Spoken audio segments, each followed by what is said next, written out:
বিন্দু পিসির ছেলে। হঠাৎ সেদিন পড়ল মনে, কত ছেলে খেলা করেছি দুজনে।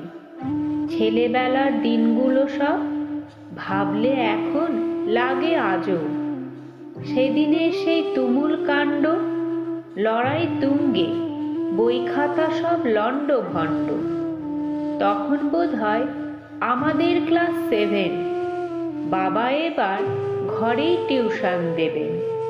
স্যার আসবেন ঘরে, মোটেই 300 টাকা মাইনে। কথাখানা বিন্দু পিসি ঠিক নিয়েছে শুনে।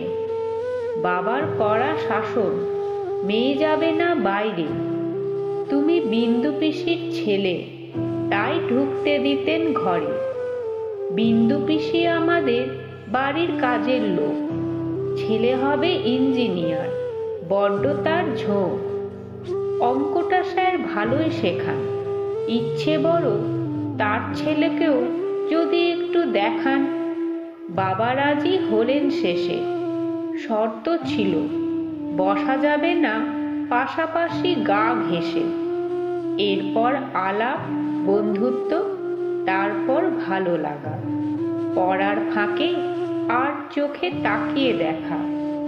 বাবা থাকতেন পাহারায় রত, ইশারাতেই আমাদের কথা হতো। হঠাৎ এলো দমকা হাওয়া, খসলো তোমার বইয়ের পাতা।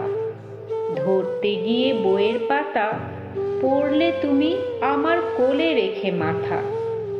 এমন তর কাণ্ড দেখে বাবা উঠলেন ভীষণ রেগে। বয়সটা তখন একেবারেই ছেলে মানুষ। ক্ষমা নেই তবু, তুমি যে করেছিলে দোষ। তোমার নাকি পড়াশোনা হবে না, তাই বাবা করলেন পড়তে আসতে মানা। বিন্দু পিসিও কাজ ছেড়ে যাবে চলে, বাবার ওপর অভিমান হয়েছে বলে। ছেলেকে সে পড়াবে না আর, ক্ষমতা কোথায় ছেলের পড়ার মাইনে দেবার। বিন্দু পিসির কান্না দেখে তুমিও উঠলে বড্ড রেগে। বই খাতা সব ফেলে দিয়ে পিসিকে বললে দৌড়ে গিয়ে, নাইবা হলো পড়াশোনা মা, হয়তো ইঞ্জিনিয়ার আমি হব না। স্বপ্ন পূরণ না করলেও তোমাকে কাঁদতে কখনো দেব না। আমরা গরিব, নেই আমাদের আর কোনো পরিচয়। পরিচয়টা বদলাতে ভালো মানুষ হতে হয়। টাকা দিয়ে সব কিছু হয়, মন বড় তো হয় না।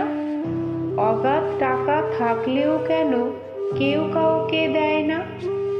দেখবে বড় হয়ে আমি সবার পাশে থাকবো। ইঞ্জিনিয়ার না হলেও ভালো মানুষ হতে পারবো। অপূর্ণ তোমার স্বপ্নের কথা থাকবে মনে চিরদিন। দুঃখ তুমি পেয়েছো আজ, গর্ব করবে একদিন। পরিশ্রম করে আমি পৃথিবীতে বাঁচতে শিখব। সামান্য হলেও সাধ্যমতো অন্যের দুঃখ ঘোচাবো। সেদিনের পর আর কখনো আমাদের দেখা হয়নি। হাজার মানুষের ভালোবাসায় হয়তো আমাকে ভুলে গেছো তুমি।